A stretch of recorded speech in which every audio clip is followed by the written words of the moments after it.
Sepertinya ada yang salah, menurut pandangan seorang pria yang berasal dari negeri jiran Malaysia, soal bahasa Jawa. Apa guna mengaku Jawa tapi malu untuk bercakap Jawa? Itulah dia masalah orang Jawa sekarang. Cuma tahu mengeluarkan perkataan aja untuk bercakap, orang Jawa dah tak mampu lagi. Seakan hilang dah, seakan pupus bahasa Jawa dalam jati diri kita semua ni. Yang lebih menyedihkan, kadang-kadang ada anak-anak Jawa tu dah tak kenal apa-apa benda yang sebenarnya itu adalah daripada masyarakat mereka. Contohnya nasi ambeng, tempe, sambal taun, sambal goreng Jawa. Dah tak nak makan, kan? Ialah mungkin perubahan zaman sekarang banyak yang western, kan? Berbeza dengan orang Kelantan. Perbezaan orang Kelantan dengan orang Jawa cukup jauh berbeza dia. Orang Kelantan masih berpegang pada bahasa masyarakat Kelantan. Masih berpegang pada bahasa ibunda lah. Katanya kalau mak dia orang Kelantan, bapak dia orang Kelantan, yakinlah memang dia akan menggunakan 100% atau 90% percakapan dia dalam bahasa Kelantan. Mungkin orang Kelantan melupakan budu. Tak mungkin orang Kelantan akan melupakan nasi kerabu. Kan? Tak mungkin orang Kelantan akan melupakan kuih tai itik untuk anak-anak Jawa. Kita jangan malu untuk bercakap. Sekurang-kurangnya kalau tak cakap 100% dalam Jawa tu, kita slang-slangkan Jawa. Kita gunakan perkataan-perkataan Jawa supaya masyarakat kita ni, masyarakat Jawa, tak hanya tinggal nama, tapi percakapan dah tak ada, bahasa dah tak ada. Kiranya kita dikatakan berasal daripada Taiwan, maka kita harus berada dalam kelompok yang sama kerana kita mempunyai similarity genetik yang sama dengan mereka. Satu lagi kajian juga dibuat oleh student-student saya, Edino dan juga Nur Waliuddin, menunjukkan bahawa dengan menggunakan pelbagai penanda DNA, sub-etnik Melayu mempunyai persamaan genetik yang sangat tinggi. Itu memang kita dah expect. Tetapi yang menariknya, apabila kita buat analisis menggunakan NJ dendrogram berdasarkan penanda HLA A, B dan CW, orang Melayu dikelompokkan dalam satu kumpulan yang sama. Tidak pula dikelompokkan bersama orang Yunan, orang Taiwan, Mongolia, Nigeria dan sebagainya. Dan data daripada pelbagai penanda DNA adalah sangat konsisten. Ini adalah penanda lain, HLA A, B dan DRB1. Juga sekali lagi, orang Rawa, Minangkabau, Kelantan, Filipina, kali ini masuk Filipina, dalam kumpulan BBJ adalah Banjar Bugis Jawa. Kerana mereka mempunyai persamaan genetik yang sangat tinggi, maka jurnal punya reviewer minta kita gabungkan sekali SBBJ.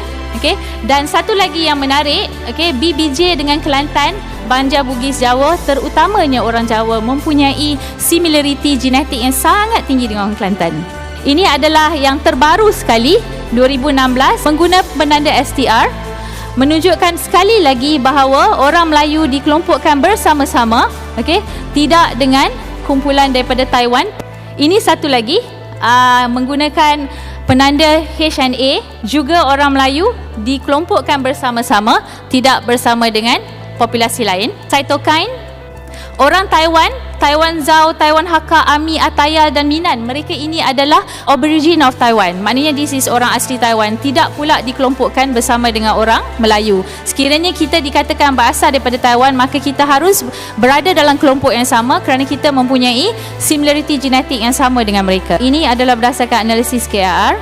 Kita dikelompokkan bersama dengan orang Maori untuk KRR. Sekali lagi, juga bersama dengan orang Maori. Kesimpulannya sekarang, kesemua sub-etnik Melayu ini ternyata berasal daripada susur galur yang sama dan berkongsi keturunan yang sama. Perpisahan yang disebabkan oleh sempadan geografi dan politik pada hari ini menyebabkan kita dilihat sebagai populasi yang berbeza, sedangkan kita mempunyai hubungan genetik yang sangat akrab. Maka tidak hairanlah kita berkongsi cita rasa yang sama, tradisi yang sama dan budaya yang sama. Tidak perlu dipersoalkan siapa yang memulakan batik, siapa yang makan popiah dahulu dan sebagainya, kerana kita sebenarnya berasal daripada nenek moyang yang sama. Dan kesemua hasil kajian ini menunjukkan penanda DNA yang digunakan boleh memberi gambaran yang tepat bagi hubung kait antara manusia. Kenapa saya katakan begini? Kerana data yang saya tunjukkan sebentar tadi melalui plot-plot yang kita dah simplify menunjukkan keputusan yang sangat konsisten. Sekiranya setiap penanda memberi jawapan yang berbeza, maka kita sebenarnya tidak boleh mempercayai penanda mana yang kita boleh pakai sebenarnya. Tapi is always menunjukkan bahawa orang Melayu will always be plotted together, tidak dengan orang Yunan, tidak dengan orang Taiwan, dan agak jauh juga dengan populasi daripada European dan sebagainya. Menurut pendapat pria ini, dia membandingkan antara bahasa Jawa dengan bahasa Melayu Kelantan. Pria ini menganggap, orang Jawa malu bertutur dalam bahasa Jawa. Bahkan pria ini merasa, orang Jawa sudah lupa dengan makanan tradisionalnya sendiri, bahkan enggan untuk memakannya. Sedangkan orang Kelantan, masih berpegang dalam bahasa ibunda mereka, yaitu bahasa Melayu Kelantan. Bukankah sebaliknya, bahasa Melayu Malaysia lah yang jadi persoalan di negeri jiran selama ini? Narasi dari seorang wanita ini, seakan berbeda dengan pendapat profesor yang lain, bahwa orang Melayu terdiri dari kelompok yang sama, tidak termasuk dari Taiwan. Hingga penyebutan batik yang tidak perlu dipersoalkan lagi, karena dianggap kita berasal dari nenek moyang yang sama. Menurut kajiannya bisa disimpulkan, jika Malaysia bisa dengan leluasa mencuri, atas apa yang menjadi tradisi dan budaya milik Indonesia. Kajian-kajian yang tak masuk akal ini, tentunya bisa dipatahkan, dikarenakan banyaknya terdapat perbedaan di setiap kajian mereka. Malaysia selalu melakukan kajian soal alam Melayu, sedangkan Indonesia menganggap semua itu sudah selesai. Tidak adanya kajian-kajian yang konkret soal alam Melayu. Malaysia lebih banyak melakukan penelitian soal sejarah peradaban kaum Melayu, yang bersifat persukuan Melayu, tanpa melihat kebudayaan lain yang berbeda. Perlu digarisbawahi, bahwa alam Melayu dan bahasa Melayu merupakan golongan yang termasuk ke dalam bagian sebuah sejarah daerah. Jika dibandingkan populasi kaum Melayu dengan suku Jawa, maka suku Jawa bisa dianggap lebih banyak, menurut jumlah penduduk.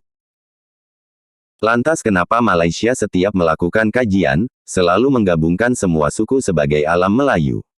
Jawaban mendasar hanyalah, Malaysia memakai sistem persukuan, di mana semua suku yang tersebar di Nusantara, merupakan landasan dari peradaban alam Melayu. Hal ini tentu saja bisa berdampak pada sistem politik persukuan, yang dilandaskan bahwa, Malaysia sebagai pewaris kemelayuan yang tertua. Atas dasar kemelayuan, Malaysia bisa-bisanya merangkul, apa yang sudah menjadi budaya dan warisan leluhur bangsa Indonesia, atas dasar sebagai kaum serumpun. Kata serumpun hanyalah sebuah etnis, bukan berarti mengambil hak budaya negara lain.